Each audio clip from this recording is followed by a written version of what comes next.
আল্লাহ পাক রব্বুল আলামিন সমস্ত নবীদেরকে একত্রিত করে নবীদেরকে বললেন, তোমাদেরকে একত্রিত করলাম একটা অঙ্গীকার নেওয়ার জন্য, একটা প্রতিজ্ঞা পেশ করার জন্য।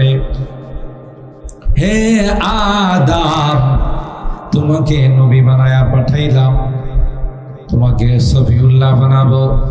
হে নূহ, তোমাকে নাজিউল্লাহ বানাবো। ইব্রাহিম, তোমাকে খলিলুল্লাহ বানাবো। হে মূসা, তোমাকে কালিমুল্লাহ বানাবো। কিন্তু মনে রাখো, তোমাদের নবুয়ত চলাকালীন সময় আমার হাবিবের যদি আগমন ঘটে যায়, আমার হাবিব যদি চলে আসে, তাইলে কিন্তু তোমাদের নবুয়ত চলবে না।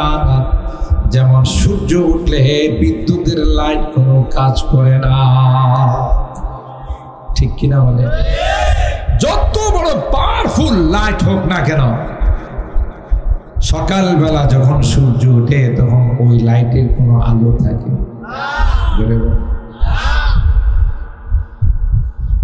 আল্লাহ পাক বলেন, ক্বালা আ'আকরারতুম ওয়া আখাযতুম আলা যালিকুম ইসরি। তোমাদেরকে যে আমি বললাম আমার হাবিব চলে আসলে তোমাদের নবুয়ত চলবে না, এটা শুধু শুনলেই চলবে না, আমার সামনে অঙ্গীকার দিতে হবে। সমস্ত নবীরা এক বাক্যে বলেছিলেন, ক্বালু আকরারনা, হে মালিক, আমরা এক বাক্যে স্বীকার করে নিলাম, যদি আপনার হাবিব চলে আসে তাইলে আমাদের নবুয়ত বন্ধ করে আপনার হাবিবের হয়ে কাজ করব। আল্লাহ পাক বলেন, যেহেতু আমার হাবিব সমস্ত নবীদের লিডার, সমস্ত নবীদের সরদার, তাই পৃথিবীর মধ্যে সবচাইতে দামি কিতাব আমার হাবিবের উপর আমি আল্লাহ নাযিল করে দেব। 104 খানা আসমানি কিতাব আল্লাহ নাযিল করেছে। এর মধ্যে 4 খানা কিতাব সবচাইতে বড়, তাওরাত, জবুর, ইনজিল, আল কোরআন। এই 4 খানা কিতাবের লিডার হলো 4 খানা কিতাবের মধ্যে সবচাইতে বড় কিতাব, সবচাইতে দামি কিতাবের নাম হলো আল কোরআন। দামি কিতাবের নাম কি? আল কোরআন। এই কোরআন যেখানেই যার যার সঙ্গে কোরআনের সংস্রব লেগে যায়, ওই জিনিসটাকে কোরআন দামি বানাই দেয়। সুবহানাল্লাহ। এ ভাই, কোরআন নাযিল হয়েছে মক্কা মদিনায়।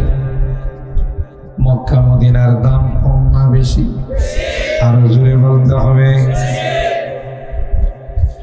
গোটা বিশ্বের মধ্যে সবচেয়ে দামি শহর হলো মক্কাতুল মুকাররমা, মদিনাতুত তয়্যিবা, মদিনাতুল মুনাওয়ারা। হাদিসের মধ্যে আসে, দাজ্জালকে আল্লাহ এমন পাওয়ার দিবেন, যে পাওয়ার নিয়ে দাজ্জাল গোটা বিশ্বের মধ্যে ভ্রমণ করবে, কিন্তু মক্কা আর মদিনায় দাজ্জাল প্রবেশ করতে পারবে না। জোরে বলুন ঠিক কিনা? যখন এই মক্কায় প্রবেশ করতে যাবে, ওখানে আল্লাহ স্পেশাল সিকিউরিটি গার্ড, আল্লাহর দেওয়া ফেরেশতা পাহারাদারি করবে। দাজ্জালকে ধাক্কা দিয়ে ফেলে দিবে, দাজ্জাল মক্কার মধ্যে প্রবেশ করতে পারবে না, মদিনাতুল মুনাওয়ারায় প্রবেশ করতে পারবে না। আল্লাহ কয়, এই 2 শহরে কোরআন নাযিল হয়েছে, তাই 2 শহরের দাম পৃথিবীর মধ্যে সবচাইতে বেশি। আমি অনেক বয়ানে বলি, কোরআনে কারীম যেই গিলাফ দিয়ে পেছানো হয়, খুব বেশি যে দামি কাপড় তা না, কিন্তু 50-60 টাকা গজের কাপড় দিয়ে গিলাফ বানানো হয়। যদি ওই গিলাফ কাহারো পায়ে লেগে যায়, সালাম করে না? করে না? অথচ এর চাইতে অনেক দামি দামি কাপড় পায়ে লাগে, পায়ের নিচে থাকে, কেউ কিন্তু কোনোদিন সালাম করে না। এই গিলাফের মর্যাদা এত বাড়লো কেন, এত বেশি কেন? কারণ হলো ওই গিলাফের সংস্রব হলো, সঙ্গ হলো কোরআন। আল্লাহর কালাম যেমন দামি রে, তার সঙ্গে যার সংস্রব হয়ে যায়, তার সঙ্গে যার সম্পর্ক হয়ে যায়, সেও দামি হয়ে যায়। ঠিক কিনা বলে? আমার ভাইরা, কোরআনে কারীম রমাদানুল মুবারকে নাযিল করা হয়েছে, তাই রমজানের দাম কম না বেশি? আরো জোরে বলতে হবে। শাহরু রমাদান আল্লাযী উনজিলা ফীহিল কুরআন হুদাল লিন-নাসি ওয়া বাইনাতিম মিনাল হুদা ওয়াল ফুরকান। আল্লাহ বলেন, সমস্ত মাসের চেয়ে দামি মাসের নাম হলো রমাদান। এই মাসটা এত দামি হলো কেন রে? যেহেতু এই মাসে আমি আল্লাহ কোরআন নাযিল করে দিলাম। সবে কদরের মর্যাদা কম না বেশি? আরো জোরে বলতে হবে। কেন? ইন্না আনজালনাহু ফি লাইলাতিল কদর। আল্লাহ বলেন, আমি কোরআনকে লাইলাতুল কদর, সবে কদরের মধ্যে নাযিল করেছি। এই জন্য লাইলাতুল কদরি খায়রুম মিন আলফি শাহর। একটা রাত্র যদি আল্লাহর কোনো বান্দা ইবাদত বন্দেগী করে রে, 1000 মাস ইবাদত বন্দেগী করলে যে সওয়াব হয়, তার চাইতে অনেক অনেক গুণ বেশি সওয়াব দান করে। একটা রাত্রি ইবাদত বন্দেগী করলে, 1000 মাস ইবাদত বন্দি করলে যে সওয়াব পাওয়া যায়, তার চাইতে অনেক বেশি সওয়াব দান করেন আল্লাহ। লাইলাতুল কদরে যদি কেউ ইবাদত বন্দেগী করে, সুবহানাল্লাহ। এই লাইলাতুল কদরের মর্যাদা এত বাড়লো কেন? বলেন বলেন। কোরআনে কারীমের খাতিরে, সুবহানাল্লাহ। কেন আল্লাহ এই কোরআনে কারীমকে লাইলাতুল কদর, সবে কদরে নাযিল করেছেন? এই জন্যে সবে কদরের মর্যাদা অনেক বৃদ্ধি করে দিয়েছেন, সুবহানাল্লাহ। তাইলে এই কোরআনে কারীম আল্লাহ তাআলা আমাদের উপর নাযিল করেছেন, সুবহানাল্লাহ। আল্লাহ পাক কোরআনকে আসমানের কাছে পেশ করেছিলেন। 7 আসমানকে বলল, আসমান কোরআন গ্রহণ করবানি, তাইলে জান্নাত পাবে। কোরআনের বিরোধিতা করলে কিন্তু জাহান্নাম। 7 আসমান বললেন, না না, কোরআন তোমার কালাম, তুমি যেমন মহান রে, তোমার কালাম সেরকম মহান। ঠিক কিনা বলে? আল্লাহ যেমন মহান, তার কালাম সেরকম মহান। সুতরাং এই কালাম বহন করার ক্ষমতা আমাদের নাই, আল্লাহ। তাই কোরআন বহন আমরা করতে রাজি নয়, কোরআন বহন করতে আমরা রাজি নই। ফাআবাইনা আইয়াহমিলনাহা ওয়া আশফাকুনা মিনহা ওয়া হামালাহাল ইনসান। আল্লাহু আকবার। আল্লাহ শাহ জমিনকে বললেন, এ জমিন, তুমি কি আমার কালাম বহন করবানি রে? জমিন বলল, না না, আমার পক্ষেও তোমার কালাম বহন করার ক্ষমতা নাই, সম্ভব না। আসমান রাজি হলো না, জমিন রাজি হলো না, পাহাড় পর্বত রাজি হলো না। আল্লাহ আমাদেরকে ডাক দিয়ে বলেন, এ মানব জাতি, তোমরা কি আমার কালাম নিবানি রে? বলতে দেরি হয়, আমরা আল্লাহর কালাম গ্রহণ করতে দেরি হয় না। বলুন তো দেখি, যেখানে আলহামদুলিল্লাহ আমাদের প্রধান অতিথি উপস্থিত হয়েছেন, আলহামদুলিল্লাহ বলেন, আপনাদের প্রাণপ্রিয় মানুষ, অনেক সুন্দর চমৎকার আলোচনা করে হযরত মাওলানা সাজিদুর রহমান খাইরি সাহেব। তিনি ঘোষণার সময় বলেছিলেন যে আমাদের প্রধান অতিথি আসতেছেন, আপনারাও দোয়া করছেন। আলহামদুলিল্লাহ প্রধান অতিথি আমাদের মাঝে উপস্থিত হয়ে গেছে। আবারও বলেন আলহামদুলিল্লাহ। প্রধান অতিথি যদি চায় যে আমি একটু কথা বলে চলে যাব, তাহলে আমি মাইক দিতে রাজি আছি। আর যদি বলেন যে না, আসছি যেহেতু দোয়া করে যাব, তাও ওনার ইচ্ছা। আমি বলবো না, আপনার যদি ব্যস্ততা থাকে তাহলে আল্লাহ আল্লাহ ওনার হায়াতে বরকত দান করেন, আমিন বলেন।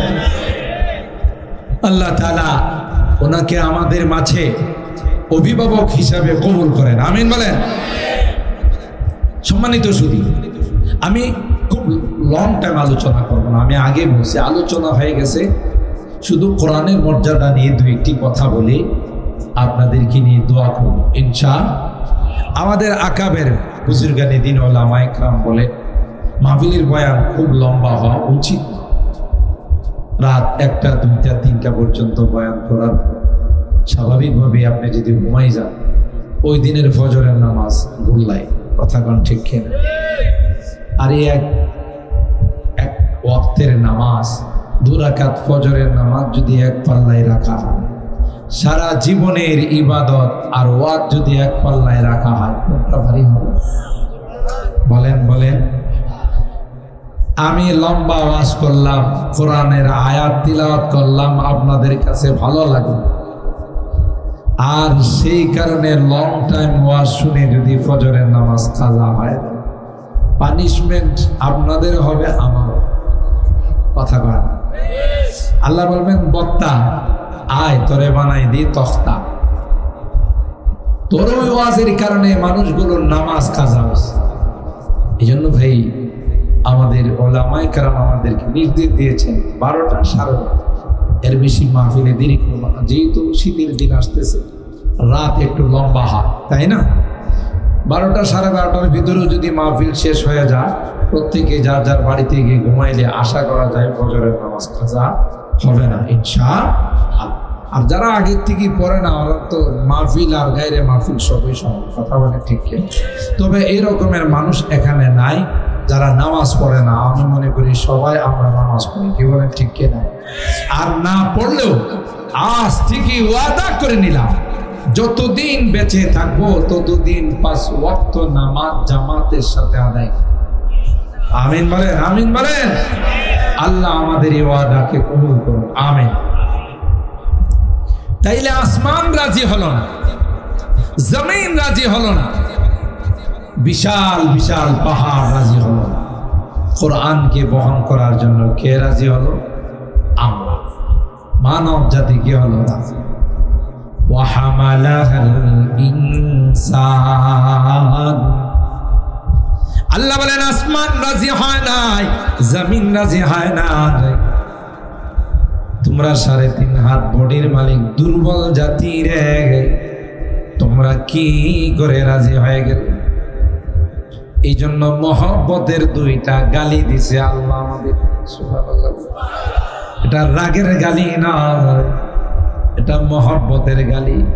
আপনার কোনো কর্মচারী যদি কঠিন একটা কাজ করে ফেলা, তাহলে আপনি তাকে বলেন, আরে জালেম, তুই কি করে এত বড় কাজটা করবে? এই যে জালেম বলছে, এটা কি রাগের গালি না মহব্বতের গালি? আল্লাহ মহব্বতের 2টা গালি দিয়েছেন। ইন্নাহু কানা যালুমান জাহুলা। জালুম সিগায় মুবালাগা, জাহুল এটা সিগায় মুবালাগা। শুধু জালেম বলে না, শুধু জাহেল বলে না। তোরা সবচাইতে বড় জালেম, সবচাইতে বড় মূর্খ, জাহেল, অশিক্ষিত। একটা বার চিন্তা করলি, জি জি কোরআন। আসমান রাজি হয় নাই, জমিন রাজি হয় নাই, পাহাড় পর্বত রাজি হয় নাই। আমরা সামান্য দেহের মালিক, সামান্য শক্তির মালিক, আমরা কি করে বহন করতাম? আল্লাহ কই জালেম, চিন্তা করলি না? জাহেল, একবার চিন্তা করলি না?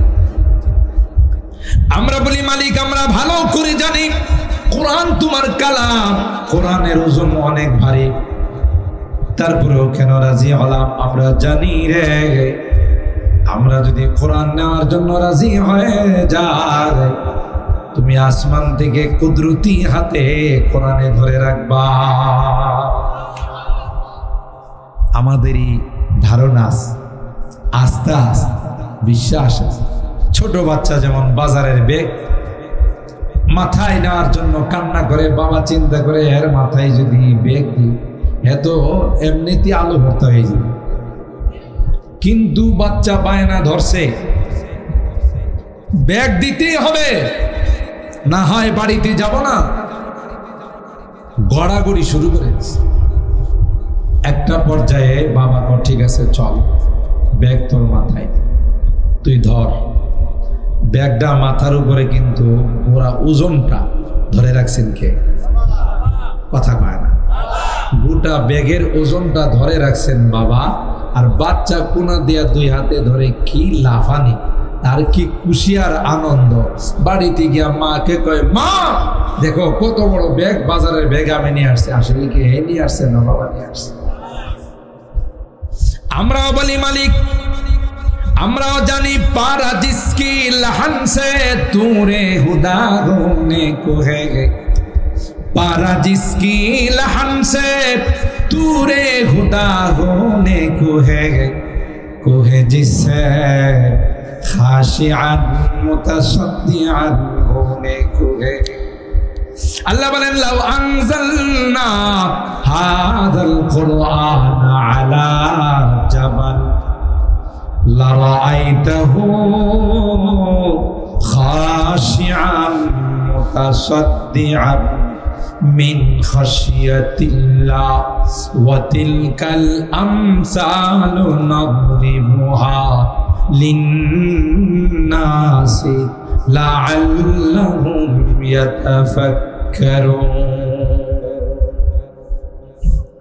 আল্লাহ বলেন হাবিব আমার, এই কোরআন কি যদি আমি পাহাড়ের উপর নাজিল করে দিতাম, পাহাড়ের উপর যদি অবতীর্ণ করতাম, তাইলে আপনি দেখতে পাইতেন ওই পাহাড়টা টুকরো টুকরো হয়ে যেত। সুবহানাল্লাহ। হযরতে মুসা পয়গম্বর, তার নাম ছিল কালিমুল্লাহ। কি নাম ছিল? কালিমুল্লাহ। আল্লাহর সঙ্গে সরাসরি কথা বলতেন। সুবহানাল্লাহ, কত বড় ভাগ্য! মালিকের সঙ্গে তুর পাহাড়ে গিয়ে কথা বলেন। কথা বলতে বলতে একটা পর্যায়ে মুসা পয়গম্বরের দিলের মধ্যে আসলো, আল্লাহ তোমার কথা যদি এত সুন্দর হয়, না জানি তুমি কত সুন্দর। সুবহানাল্লাহ। তোমার সৃষ্টি যদি হয় এত সুন্দর, তোমার সৃষ্টি যদি হয় এত সুন্দর, না জানি তুমি কত সুন্দর, না জানি তুমি কত সুন্দর।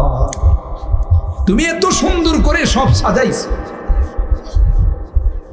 ফুলের বাগানে যখন যায় দেখি হরেক রকমের ফুল। গোলাপ ফুল কোনটা সাদা হয়, কোনটা লাল হয়, আবার সূর্যমুখী ফুল সকালবেলা হলেই সূর্যের দিকে মুখ করে দাঁড়াইছে। কথা পায় না। সূর্যমুখী ফুলের বাগানের মালিক বুধয় সূর্যটাকে বলছে, বাবা তোমার কাজ কিন্তু সূর্যের দিকে রূপ করে দাঁড়ায় থাকা। কথা পায় না। কেদার করাই রাখছে। गुलिस्तान में जाकर हर एक गुल को देखा, गुलिस्तान में जाकर हर एक गुल को देखा, तेरा ही से रंगत तेरा ही से बू है, तेरा ही से रंगत तेरा ही से बू है। কবি ডাক দেয়া বলেন বাগানে যাই, বাগানে যাওয়ার পর দেখি এক একটা ফুলের রং এক এক রকম, এক একটা ফুলের গ্রান এক এক রকম। আল্লাহ এটা তুমি ছাড়া আর কেউ দিতে পারে না, ঠিক কিনা বলেন? বৈজ্ঞানিকরা বলেন সকালবেলা যখন সূর্য উদিত হয়, সূর্যের আলো যে গাছ গাছালিতে লাগে তার ফল ফসল বড় হয়। সূর্য সারাদিন ডিউটি করার পর রাত্রের বেলায় চন্দ্রকে বলে, চন্দ্র আমার ডিউটি শেষ, তোমাকে দিয়ে গেলাম। রাত্রের বেলায় চন্দ্র আলো দিতে থাকে, চন্দ্রের আলো যদি কোনো ফল ফসলে না লাগে ওই ফলের কালার আর স্বাদ আসবে না, ঠিক? এখন বুঝার বিষয় হলো চন্দ্র একটা না দুইটা? ঘুমাই গেছেন? আরো জোরে বলেন। একটা চন্দ্র প্রকাশ মারে, কিরণ দেয়, আলো দেয়, সব এক কালারের হয়। সবাই পায় না? কাঁঠালের মধ্যে কাঁঠালের কালার আছে, আমের মধ্যে আমের কালার, জামের মধ্যে জামের কালার, লিচুর মধ্যে লিচুর কালার, কলার মধ্যে কলার কালার। একটা বিগ ফিল্ডে যে ইট বানানো হয় এগুলো কি একরকম হয় না ভিন্ন হয়? এক ফরমাতে যে ইট বানানো হয় সেই ইটগুলো হয় এক রকমের, এক সাইজ। হিসাব মতো তো, লজিক মতো তো আল্লাহর চন্দ্রের প্রকাশ যে এগুলোর মধ্যে লাগে সবার মধ্যে এক কালার আসার দরকার ছিল, কিন্তু না না, চন্দ্র এক আর কালার হলো কোটি কোটি কালার। এক একটা ফল এক একটা ফসলের স্বাদ ভিন্ন ভিন্ন। এটা কার কাজ? गुलिस्तां में जाकर हर एक गुल को देखा, गुलिस्तां में जाकर हर एक गुल को देखा, तेरा ही से रंगत तेरा ही से बू है, तेरा ही से रंगत तेरा ही से बू है। कहे अल्लाह এটা তোমার কারিশমা, সুবহানাল্লাহ বলেন। হযরত মূসা পয়গম্বর কথা বলতে বলতে এক পর্যায়ে বলেন ক্বালা রব্বি আরিনি আনজুর ইলাইক, মালিক রে আর সহ্য হয় না, একটা বার আমাকে দেখা দাও। সুবহানাল্লাহ। কথা তোমার এত মজা, এই জন্যই তো আল্লাহ হযরত মূসাকে বলছেন ওমা তিলকা বিয়ামিনিকা ইয়া মূসা, তোমার হাতে কি? মূসা আলাইহিস সালাম এখানে এই জবাব দিলেই চলতো, ক্বালা ইয়া আসায়া, আমার হাতে এটা একটা লাঠি। প্রশ্নের উত্তর কিন্তু কমপ্লিট, কিন্তু মূসা নবী হিস্টরি গাওয়া শুরু। ক্বালা ইয়া আসায়া আতাওয়াক্কাউ আলাইহা ওয়া আহুশু বিহা আলা গনামি ওয়ালিয়া ফিহা মাআরিব উখরা। কয় আল্লাহ এটা আমার হাতে লাঠি, মাঝে মধ্যে চলতে চলতে ক্লান্ত হয়ে গেলে এর মধ্যে হেলান টেক লাগায় দাঁড়ায়। আবার না এই লাঠি দিয়া গাছ গাছালের থেকে পাতা বাইরা আমার ছাগল পক্ষী দুম্বা ভেড়ারে খাওয়ায়। আরো না আল্লাহ অনেক কাম আছে। আল্লাহ কি ওনার এই হিস্টোরি গাইতে গেছিল? কথা কয় না। আল্লাহ তো এই হিস্টোরি গাইতে ওনারে বলেন না, বলছে আমার দিল কাবিয়া। ওনাকে প্রশ্ন করা হলো, আল্লাহ আপনাকে জিজ্ঞাসা করছেন হাতি, আপনি তো এতটুকু বললেই চলতো এই আশায়, এটা আমার হাতে লাঠি, আপনি এত লম্বা হিস্টোরি কেন বললেন? ভাই তোরা বুঝবে না, আশেক আর মাসুক তার সঙ্গে একজনের সঙ্গে আরেকজনের কথা শুরু হলে মনে চায় রাত কি রাত, দিন কি দিন, শুধু কথা বলতে।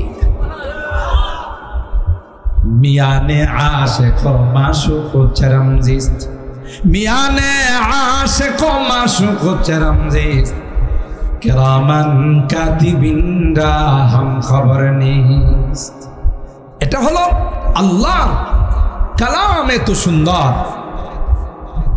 সুতরাং সেই আল্লাহ না জানি কেমন সুবহানাল্লাহ।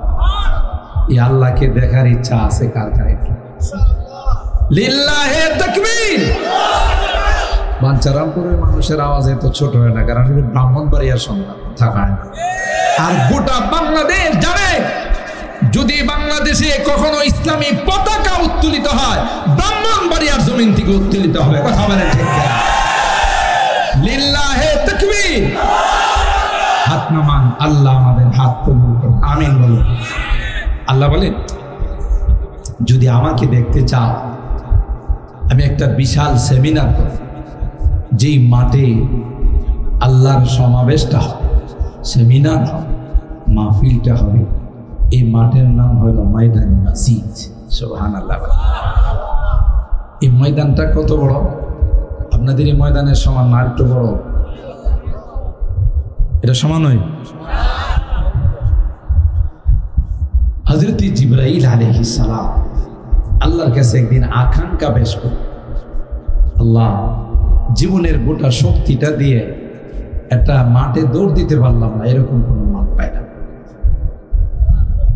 কতটুকুন শক্তি আছে ওনার গায়ে? 600 পর আছে। কার? একটা পর দিয়ে যদি গোটা পৃথিবীতে আঘাত করে, বাংলাদেশ না, বাংলাদেশ তো মানচিত্রে তালাশ করলে খুঁজে পাওয়া যায় না। কথা পায়। এখন তো গোটা বাংলাদেশকে চিনাইছে এই সকল মাদ্রাসার ছাত্ররা। কথা বলেন ঠিক কিনা? কোন ফুটবলার, কোন ক্রিকেটার বাংলাদেশের লাল সবুজের পতাকা উড্ডীন করতে পারে নাই। পেরেছে 200-300 রাষ্ট্রকে পিছনে ফেলে আমার দেশের কোরআনের পাখিরা লাল সবুজের পতাকা উড্ডীন করেছে। ঠিক না? হাফেজ তাকরিম, হাফেজ তারিকুল, হাফেজ নাজমুস সাখেজ, হাফেজ আবু তৌহিদ সহ অগণিত হাফেজরা 200-300 রাষ্ট্রের সঙ্গে মোকাবেলা করার জন্য। আর বিদেশিরা যখন আয়েশার লিস্টির মধ্যে প্রতিযোগীদের নাম দেখে, আর এর মধ্যে যখন দেখে যে তাকরিম আছে, আস্তে করে চেহারাটা মলিন করে বসে না। সাংবাদিকরা জিজ্ঞাসা করে, মন খারাপ করলেন? রয়্যাল বেঙ্গল টাইগার আছে।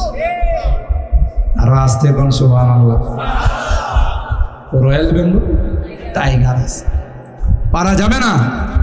আগে স্লোগান ছিল মক্কায় আর মদিনায় কোরআন নাজিল হয়েছে, মিশরে তিলাওয়াত, বাংলাদেশ, পাকিস্তান, ইন্ডিয়াতে আমল। এখন কয় আগের স্লোগান থুক্কু। থুক্কু বোঝেন তো? মানে এখন ইংলিশে বলবেন ডিলেট, তাই না? আর আমরা ছোটকালে কি বলছি? থুক্কু। এটা বা আগের স্লোগান থুক্কু। এখন বলে কোরআন মক্কা মদিনায় নাজিল হয়েছে, কোরআনের তিলাওয়াত বাংলাদেশে চলে গেছে। এত কম্পিটিশন হয় আমাদের দেশে কোরআনের মাদ্রাসাগুলোতে, যে কার থেকে কে ভালো রেজাল্ট করতে পারে এই নিয়ে কম্পিটিশন হয়। খুদ হারামাইনি শরীফাইনের ইমামরা আমার দেশের ছেলেদের পরীক্ষা হারাম শরীফের ভিতরে তাদের মন্তব্য, জাজ বিচারকদের মন্তব্য হলো, এর তিলাওয়াতের সময় আমাদের মনে হচ্ছিল যে কোরআন আসমান থেকে নাজিল হচ্ছে। ঠিক কিনা বলেন? কিন্তু আমরা বদনসিব, আমরা এই সকল হাফেজদেরকে মর্যাদা দিতে জানি না। কোনো ক্রিকেটার, ফুটবলারের বেলায় রাষ্ট্রীয় ঘোষণা হয়, যদি সেমিফাইনালের বারান্দায় যাইতে পারো, ফাইনালে না, কোথায়? বারান্দায় যদি যাইতে পারো, গুলশানে একটা বাড়ি দেওয়া হবে, পূর্বাঞ্চলে বাড়ি দেওয়া হবে, ধানমন্ডিতে বাড়ি দেওয়া হবে, তাই না? আমগো দেশের খেলোয়াড়রা, কোন খেলোয়াড় থাকলে আবার রাগ করো না যে হুজুর তো দেখা যায় আমগো বিরুদ্ধে লাগছে। আমগো দেশের খেলোয়াড়রা সেমিফাইনাল তো দূরের কথা, ধারে কাছেও, কথা কি ঠিক বললাম না বেঠি? যেই দুঃখী আর যন্ত্রণায় বিশ্বকাপ ফুটবল খেলা যখন শুরু হয়, আমরা হয়তো কেউ আর্জেন্টিনার সমর্থন করি, অথবা কেউ ব্রাজিলের, যেই কারণে দেখা যায় শুধু ব্রাজিল আর আর্জেন্টিনার পতাকা, আবার কেউ কেউ আছে সারা জিন্দেগির সঞ্চয় শুধু পতাকার তলে খরচ হয়। যদি আপনাদের বাঞ্চারাপুরে এরকমের লোক নাই। আবার রাত্রির বেলায় খেলা হলে চান্দা উড়ায় খিচুড়ি পাকা, কথা কয় না। আর এখন কি তকবির দিছেন, যখন একটা গোল হয়ে যায়, বাপ রে বাপ, ফেরিঘাট পার হয়ে বিষ্ণুনদী পর্যন্ত যায়, কথা কয় না। এত জোরে আওয়াজ কেন? পারে নাই আমাদের দেশের খেলোয়াড়, পেরেছে এদেশের কোরআনের পাখিরা, কথা বলেন ঠিক কিনা? চ্যালেঞ্জ ছুড়ে দিয়েছে বিশ্বের সামনে, আসো কোরআন আমরা তিলাওয়াত করব, আল্লাহর কালাম পড়ব, আমাদের সঙ্গে কেউ পারবে ইনশাআল্লাহ। আল্লাহ হাফিজকে কিয়ামতের কঠিন ময়দানে হাফিজকে ডাক দেয়া বলবে, আয় আয়, তোমার দেশে তোমাকে কদর করতে জানে নাই, আমি আল্লাহ তোমার জন্য 6666 তলা টাওয়ার বানাই রাখছি। আরো জোরে বলুন সুবহানাল্লাহ। শুধু বাড়ি নাই, শুধু জায়গা নয়, আল্লাহ তোমার জন্য একটা টাওয়ার বানাই রাখছি, যে টাওয়ারের উচ্চতা হলো 6666 তলা। আল্লাহ বলবেন, হাফেজ এক একটা আয়াত তিলাওয়াত কর, আর এক এক তলার দিকে উঠতে থাক। সুবহানাল্লাহ। তখন হাফেজ বলবে, না না, আল্লাহ যে এলাকার মাদ্রাসায় পড়ে হাফেজ হয়েছিল, যে এলাকার মানুষের ভাত পানি খেয়ে মানুষ হয়েছিল, এদেরকে তো বাম কাতারে দেখা যায়, গুনার কারণে এরা জাহান্নামের লাইনে দাঁড়িয়ে আছে। যতক্ষণ পর্যন্ত তাদের জান্নাতের ফয়সালা না হবে, ততক্ষণ পর্যন্ত তোমার জান্নাতে যাওয়ার জন্য রাজি হব না। আল্লাহ পাক তো বলবে, হাফেজ এমন 10 জন ব্যক্তি যাদের উপরে জাহান্নাম ওয়াজিব হয়ে গেছে, তাদেরকে সুপারিশ করে তুমি আল্লাহর জান্নাতে নিয়ে যাও। এই পাওয়ার তো অবশ্যই চেয়ারম্যান মেম্বারদের থাকবে। আবার চেয়ারম্যান মেম্বাররা রাগ করে যায় কেন? আমাদের যদি পাওয়ার নাই তো থেকে গেল। এমপির তো অবশ্যই থাকবে, মন্ত্রীর, মহামান্য রাষ্ট্রপতি থাকবে না, পাওয়ার থাকবে কোরআনের। এই কোরআনের মাদ্রাসাগুলোকে বন্ধ করে দেওয়ার জন্য বহু ষড়যন্ত্র হয়েছে, আজ পর্যন্ত একটা ষড়যন্ত্র সাকসেস হতে পারে নাই। বরং কোরআনের মাদ্রাসা বাড়ছে না কমছে? ষড়যন্ত্র যত বাড়বে তত কোরআনের মাদ্রাসা হাফেজের সংখ্যা কমছে না বাড়ছে? অথচ একটা সময় ছিল বাংলাদেশে কোরআনের মাদ্রাসাগুলোকে কটাক্ষ করে বলা হতো যে ব্যাঙের ছাতার মতো বলাইতেছে। এই রকমের শব্দগুলো আপনারা শুনেন। আর এই মাদ্রাসাগুলোতে যারা পড়তো তাদেরকে জঙ্গিবাদ, মৌলবাদ, সন্ত্রাস বলা হতো, কথা বলেন ঠিক কিনা? আমরা যারা টুকটাক দুই একটা নসিহতের কথা আপনাদেরকে বলতাম, আদালতের থেকে ফায়সালা হয়েছিল এই সকল মৌলবীদের ওয়াজের উপরে ইনকাম ট্যাক্স লাগাইতে, এই কথা তো আপনারা শুনেন। আমাদেরকে আপনারা হাদিয়া দেন, একটা গাড়ি নিয়ে আমরা আসি, যা হাদিয়া দেন কোনোদিন আমরা দেখিও না। আল্লাহর জন্য কাজ করি। একজন যদি বয়ানের কারণে নামাজি হয়ে যায়, আমার ওয়াজ সার্থক, কথা বলেন ঠিক কিনা? উলামায়ে কেরাম, নায়েবে রাসূল, ওয়ারাসাতুল আম্বিয়া যারা, তারা আল্লাহর জন্য এই কাজ করে। কিন্তু কিছু নাস্তিক আর মুরতাদ ছিল, তাদের সহ্য হতো না এদেশে কোরআনের আলোচনা হবে, এদেশে কোরআনের মাহফিল হবে, কোরআনের মাহফিল বন্ধ করে দেওয়ার জন্য চেষ্টা করতো, কথা বলেন ঠিক কিনা? বিচারকের আসনে বসে ফায়সালা রায় দিছে, 1000 বক্তা ওয়াইজের লিস্টি করছে যে তাদের বয়ানের উপরে ইনকাম ট্যাক্স বসাইতে হবে, ট্যাক্স বসাইতে। আল্লাহ কয় এই ট্যাক্স এদের বয়ানে বসা লাগবে না, সবর কর, তোরই ট্যাক্স বসাও। কথা কয় না। এটার কারণ কি ছিল জানেন? চোরের মায়ের বড় গলা। ওরা যে দুর্নীতি টুর্নীতি করে সব শেষ করছে, এখন যদি কেউ কই তুই দুর্নীতিবাজ, এই জন্য তুই দুর্নীতিবাজ। কথা কয় না। আল্লাহ দেখাই দিস কে দে ওলামায়ে কেরাম নায়েবে রাসূল এরা ছিল, আছে, থাকবে, তুই কিছুদিন পরে পলাবি। কথা কয় না। তাও কোটি কোটি হাজার কোটি টাকা থাকার পরও কলা পাতাতে শুয়ে যান বাঁচানোর চেষ্টা করবে। কি আমার কথা বুঝতেছেন? সারা জিন্দেগি টুপি দাড়ি দেখলে টিটকারি করছে, মস্কারা করছে, উপহাস করছে, এখন বিপদে পয়রা দাড়ি রাখে। আল্লাহ কই তোর দাড়ি এটা ভুয়া দাড়ি, ভুয়া দাড়ি, ভুয়া দাড়ি। কথা বলেন ঠিক কিনা? তুই আসলে সুন্নতি দাড়ি রাখিস না। কথা কয় না। সুন্নতি দাড়ি রাখলে দাড়ি কাটতো না, আবার রাখলে এটা দিয়ে বাঁচতে পারতো। দুইটার কোনোটাই কি ছিল না, সৎ ছিল না, অসৎ ছিল। এই জন্য একটা কাইটা বানাইছে, আরটা রাইখা বাঁচতে পারে। কথা কি আমার বুঝতেছেন? ইউরিদুনা লিয়ুতফিউ নূরাল্লাহি বিআফওয়াহিহিম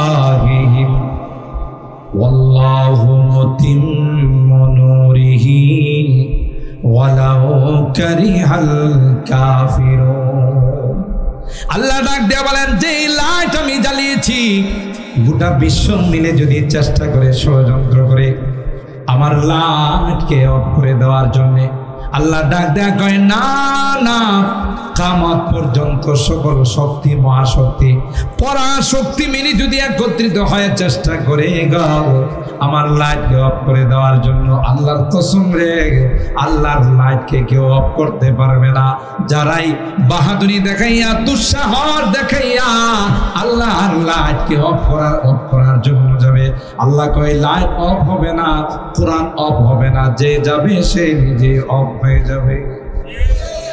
চেরাগেরা কে ইজ্জত বর ফরোজাদ হারা কাসদম জানাদিনী শাসে বসুজা। আল্লাহ বলেন, আমার কোরআনের বিরুদ্ধে ষড়যন্ত্র যত মাত্রা বাড়বে, তত আমি বয়স কমাইয়া হাফেজে কোরআন দুনিয়াতে আমি সাপ্লাই দিব। আপনারা মিডিয়ার সাহায্যে জানেন 4 বছরের বাচ্চাকে আল্লাহ হাফেজ বানাই দিছে। যে বাচ্চারা এই বয়সে ল্যাংটা সাপ, কথা ল্যাংটা সাপ চেনেন? মাঝে মধ্যে খবরে লেখা থাকে, মাজারে লেখা থাকে ল্যাংটা সাপ মাজার।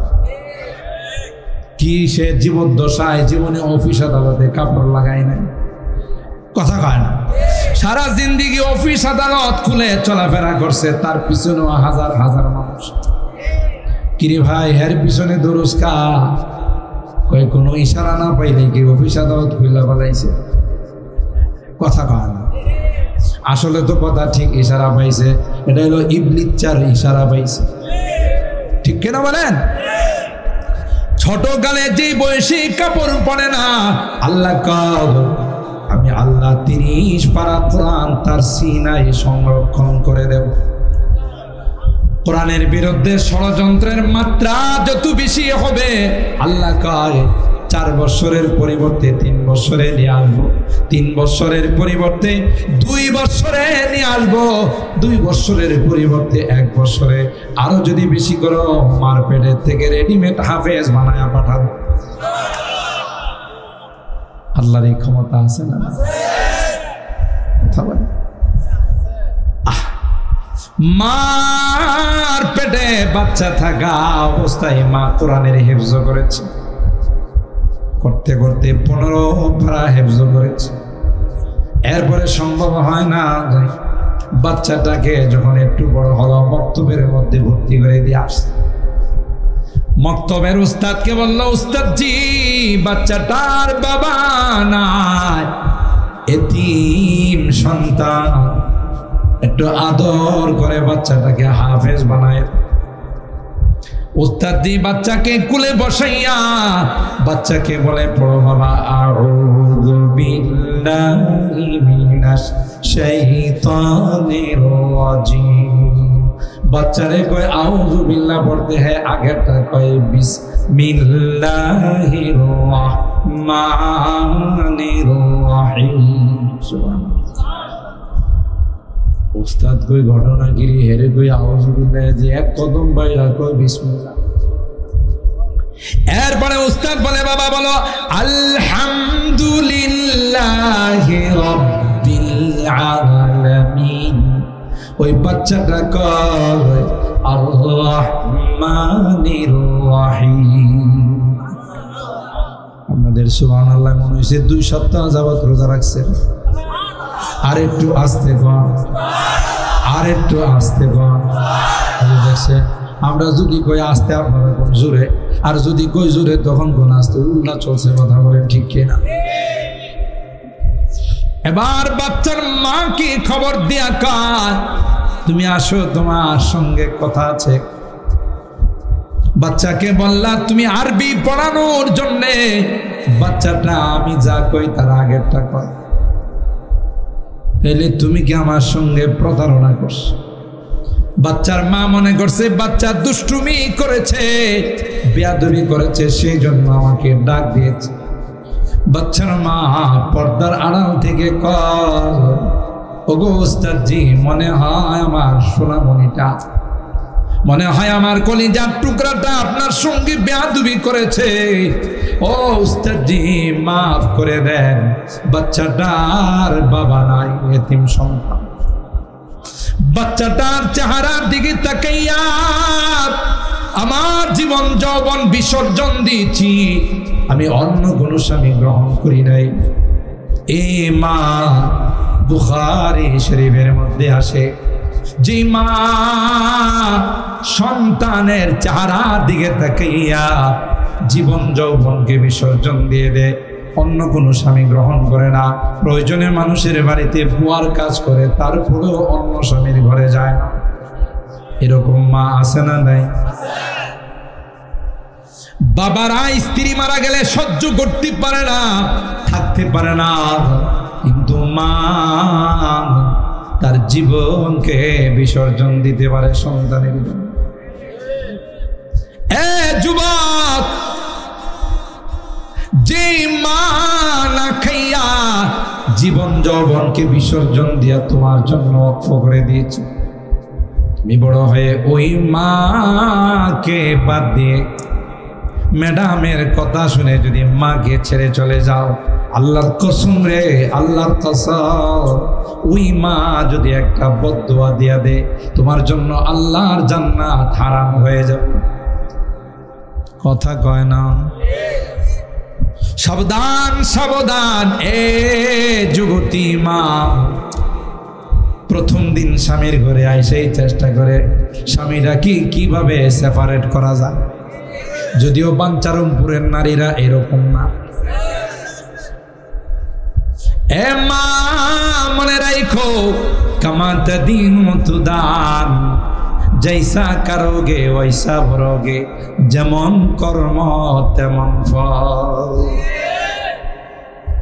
আজকে তুমি বৌমা হয়ে সন্তানটাকে মার বুকের থেকে খালি করতে চাও, ওই দিন বেশি দূরে নয়, যেই দিন তুমিও একদিন মা হবে, তোমার সন্তান কিন্তু তোমার বুকটা খালি করে ফেলবে।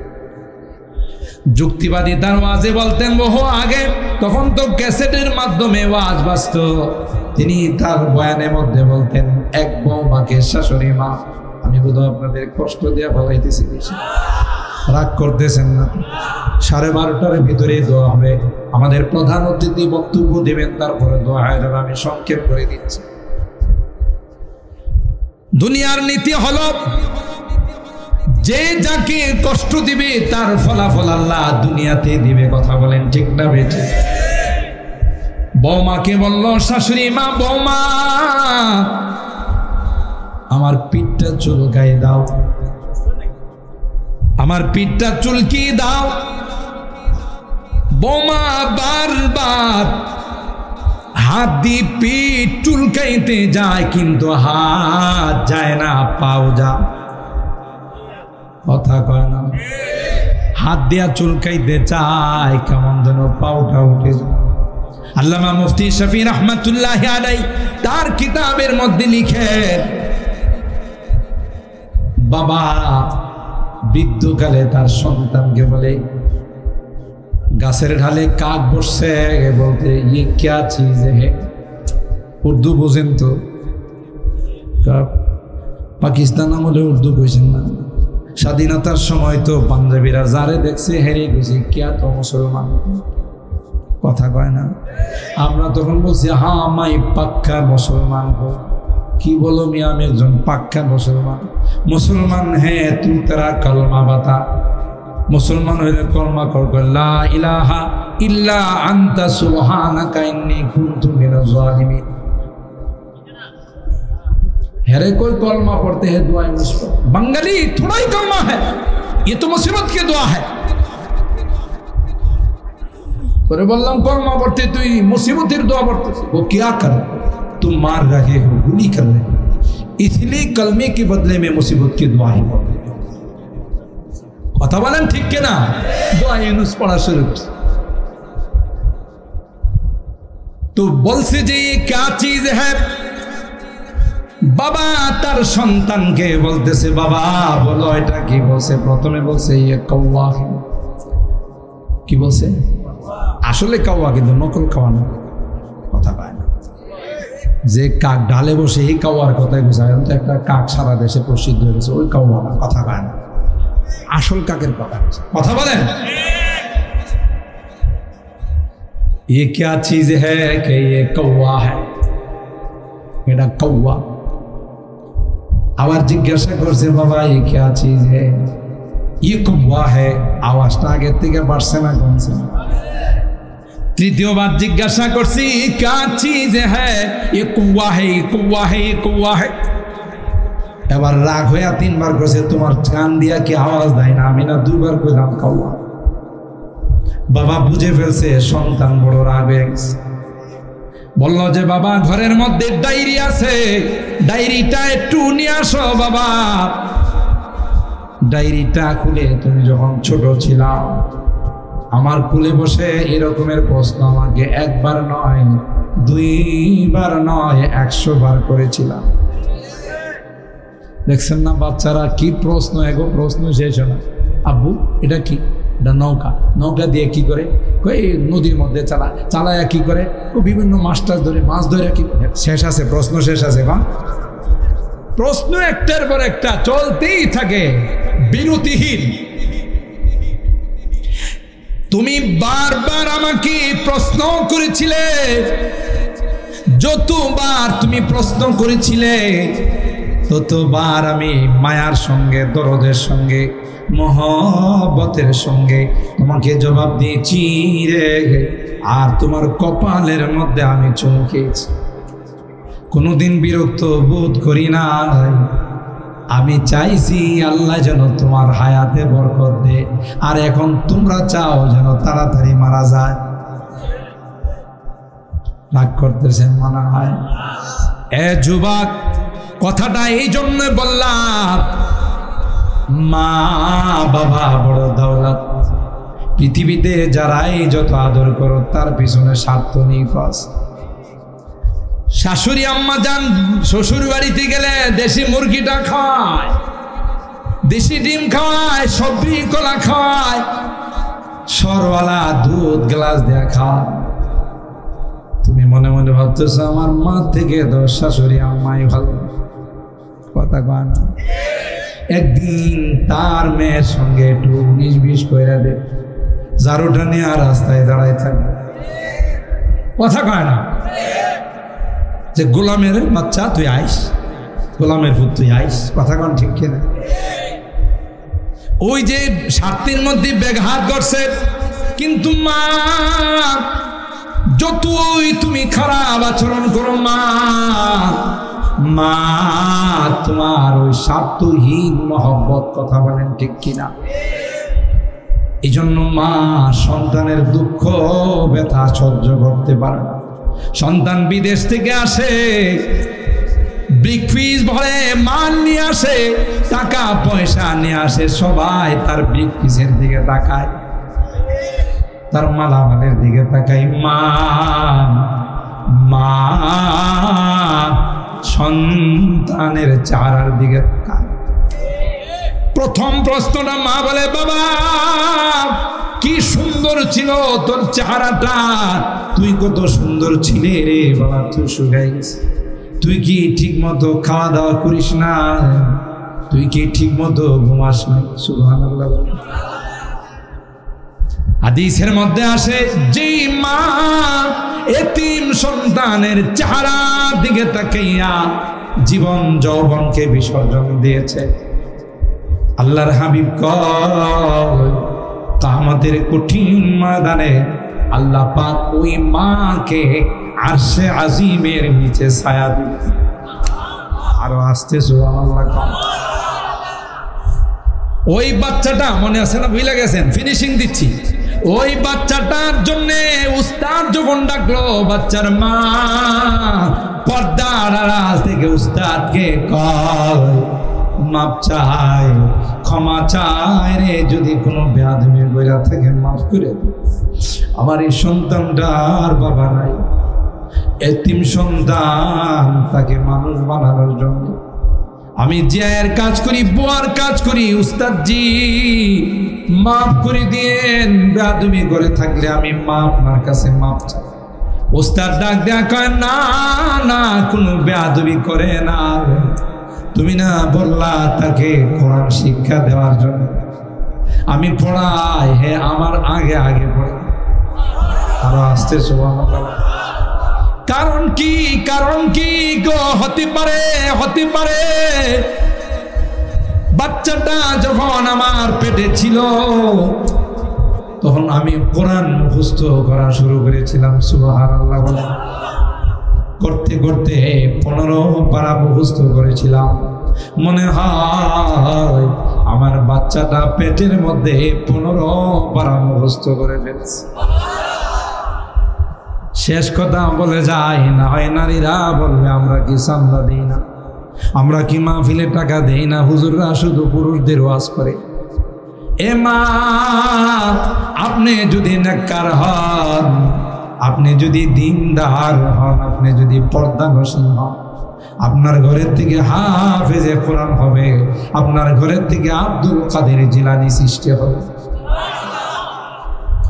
আর পেটে বাচ্চা নেই যদি মা পেট খুলে আপনি ঘুরে বেড়ান, টিভির সামনে বসে যদি আপনি নর্তকীর নাচ দেখেন, ড্যান্স দেখেন, আর মারামারি সন্ত্রাসী দেখেন, আপনার সন্তান হাফেজ হবে না, আপনার সন্তান আলেম হবে না, আল্লাহওয়ালা হবে না, আপনার সন্তান হবে এরশাদ শিকদার, আপনার সন্তান হবে দুর্নীতিবাজ, সুইস ব্যাংকে টাকা জমা রাখে, দেশের মানুষের লুটপাট করে সুইস ব্যাংকে টাকা জমা রাখে, বিদেশে সেকেন্ড হোম বানায়, মানুষের টাকা পয়সা আত্মসাৎ করে বড় লোক হয়। আজ নয় কাল পায় পায় হিসাব দেওয়া ছাড়া সামনে বাড়তে পারবে। ঠিক বললাম না বে ঠিক বললাম? এই জন্য সন্তানকে যদি আলেম বানাইতে হয়, সন্তানকে যদি হাফেজ বানাইতে হয়, 1 নাম্বার কাজ হলো মা বাবাকে নেককার হতে হবে। কথা বলেন ঠিক কিনা? এ ভাই শেষ কথা, দুনিয়াতে যে যাকে ভালোবাসবে তার সঙ্গে তার হাসর। কথা বলেন ঠিক কিনা? হাফেজে কোরআনের সঙ্গে আপনার মহব্বত হবে, আলেমদের সঙ্গে সম্পর্ক হবে। ওই আলেম ওই হাফেজ আপনাকে ছাড়া আল্লাহর জান্নাতে যাবে না। ঠিক কিনা বলেন? ভালোবাসবো তো ইনশাআল্লাহ। হাত তুলেন, হাত তুলেন, হাত তুলেন। যতদিন বেঁচে থাকবো কোরআনের মাদ্রাসাকে ভালোবাসবো, কোরআনের পাখিদেরকে ভালোবাসবো, নাইবি রাসূলদেরকে ভালোবাসবো, ওয়ারাসাতুল আম্বিয়াদেরকে ভালোবাসবো। আল্লাহ কবুল করেন, আমিন। আল্লাহ আমাদের মাজমাকে কবুল করেন। আল্লাহ তাআলা এই মাহফিলকে কিয়ামতের কঠিন ময়দানে নাজাতের ওসিলা বানিয়ে দিন। সকলে বলুন আমিন। ওয়া আখিরু দাওয়ানা আনিল হামদুলিল্লাহি রাব্বিল আলামিন। मुझे बेखुदी ने लिए जा रहा हो, मुझे बेखुदी ने लिए जा रहा हो, मोहम्मद मोहम्मद कहीं जा रहा हो, बलगल उला।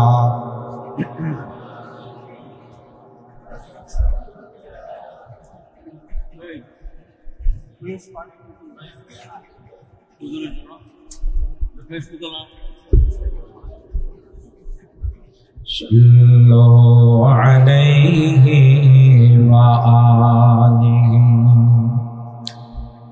दे मुझे इश्क़ मुहम्मद अर मुहम्मदियों में गिन, दे मुझे इश्क़ मुहम्मद अर मुहम्मदियों में गिन, हो मोहम्मद ही मोहम्मद बिरदो मेरा रात दिन बलगल उला। লবণ পানি দেখা যায় মিশানো, এর মধ্যে কি ওর স্যালাইন মিশানো নাকি? না আর কি দিকে দেওয়া কষ্ট।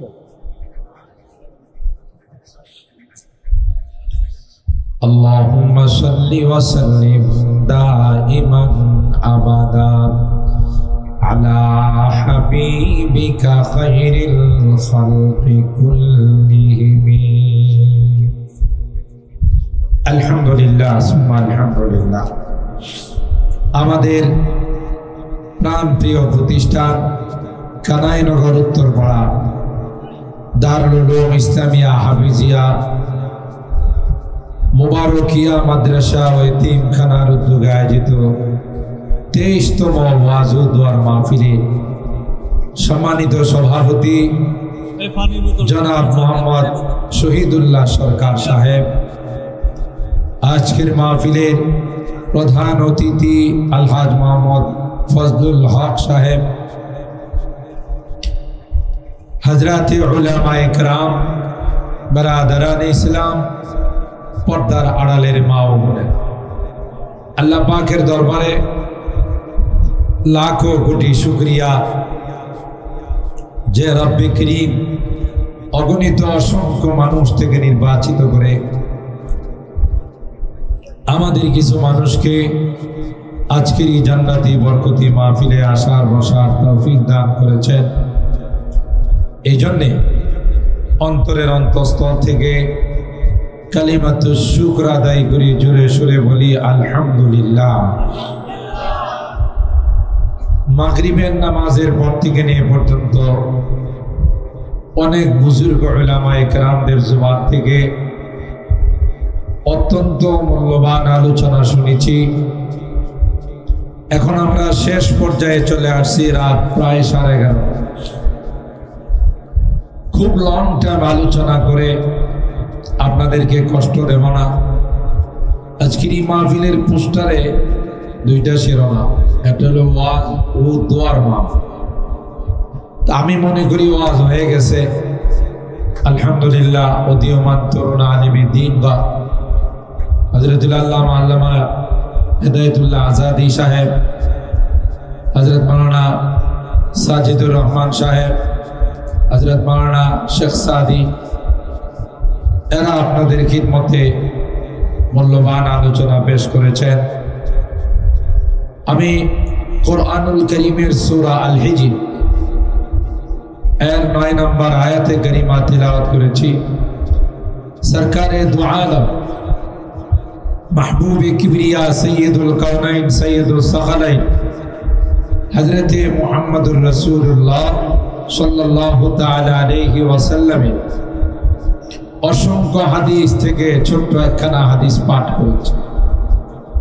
যেহেতু মাহফিলটি আপনাদের এই প্রাণপ্রিয় প্রতিষ্ঠান কানাইনগর উত্তরপাড়া দারুল উলুম ইসলামিয়া হাফিজিয়া মাদ্রাসার উদ্যোগে, তাই মাদ্রাসার শিক্ষার গুরুত্ব সম্পর্কে দুইটি কথা আপনাদের খিদমতে আরজ করব। আমরা যারা এই মাদ্রাসাকে ভালোবাসি, কোরআনের পাখিদেরকে মহব্বত করি, আলেম ওলামাদের সঙ্গে সম্পর্ক রাখি, আমাদের কি লাভ, দুনিয়া এবং পরকালে আমাদের কি ফায়দা হবে, মুখতাসার তরিকা সংক্ষিপ্ত আকারে আমি দুইটি কথা এই সম্পর্কে আলোচনা করে আপনাদেরকে নিয়ে দোয়া করব ইনশা বলুন সকলেই ইনশা আল্লাহ। আল্লাহ আমাদেরকে দোয়া পর্যন্ত বসার তৌফিক দান করুন। একটু জোরে বলুন আমিন। আমাদেরকে আল্লাহ রব্বুল আলামিন পৃথিবীর সবচাইতে শ্রেষ্ঠ উম্মত বানিয়েছে, তাই না? আগেকার যুগের নবী রাসূলদের উম্মত যারা ছিলেন এরা হাজার হাজার বছর হায়াত পেয়েছে। সেই তুলনায় আমাদের হায়াত কম না বেশি? অনেক। যারা হাজার হাজার বছর হায়াত পেয়েছে, আমাদের বয়স তো 60 থেকে 70-এর মাঝামাঝি। আমার উম্মতি মা বাইনা 60 ওয়া 70। আমার উম্মতের বয়স 70 এবং 60-এর মাঝামাঝি। তাইলে আমাদের হায়াতের গণ্ডি স্বয়ং আল্লাহর হাবিব বর্ণনা করে গেছে। এই সংক্ষিপ্ত হায়াতের মধ্যে আমাদেরকে শ্রেষ্ঠত্ব অর্জন করতে হবে। সেটা কিভাবে সম্ভব? এই জন্যে আল্লাহ রাব্বুল আলামিন নবিকুলের সরদার, দু জাহানের সরদার, আকায়ে নামদার, তাজদারে মদিনা হযরতে মুহাম্মদুর রাসূলুল্লাহ সাল্লাল্লাহু আলাইহি ওয়াসাল্লামকে আমাদের নবী বানায়া পাঠাইছে। সুবহানাল্লাহ। যিনি না হলে হযরতে আদমের পক্ষেও নবী হওয়া সম্ভব ছিল না, হযরতে নূহের পক্ষেও নবী হওয়া সম্ভব ছিল না, কোন নবীর পক্ষে নবী হওয়া সম্ভব ছিল না। যিনি নবী না হলে তার নাম কি?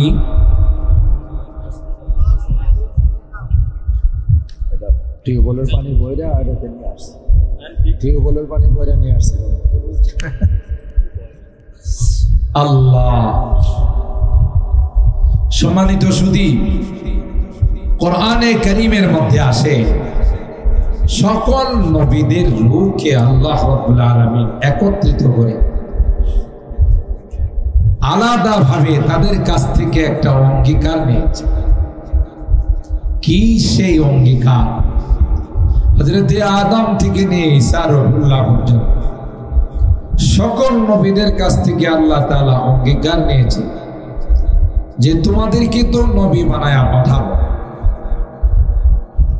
কিন্তু তোমাদের নবুয়ত চলাকালীন সময় আমার হাবিবের আগমন যদি ঘটে যায় তাইলে তোমাদের নবুয়ত মুলতবি হয়ে যাবে, তোমাদের নবুয়ত চলবে। সুবহানাল্লাহ। وَإِذْ أَخَذَ اللَّهُ مِيثَاقَ النَّبِيِّينَ لَمَا آتَيْتُكُم مِّن كِتَابٍ وَحِكْمَةٍ ثُمَّ جَاءَكُمْ رَسُولٌ مُصَدِّقٌ لِّمَا مَعَكُمْ لَتُؤْمِنُنَّ بِهِ وَلَتَنصُرُنَّهُ قال أأقررتم وأخذتم على ذلكم إصري قالوا أقررنا قال فاشهدوا وأنا معكم من الشاهدين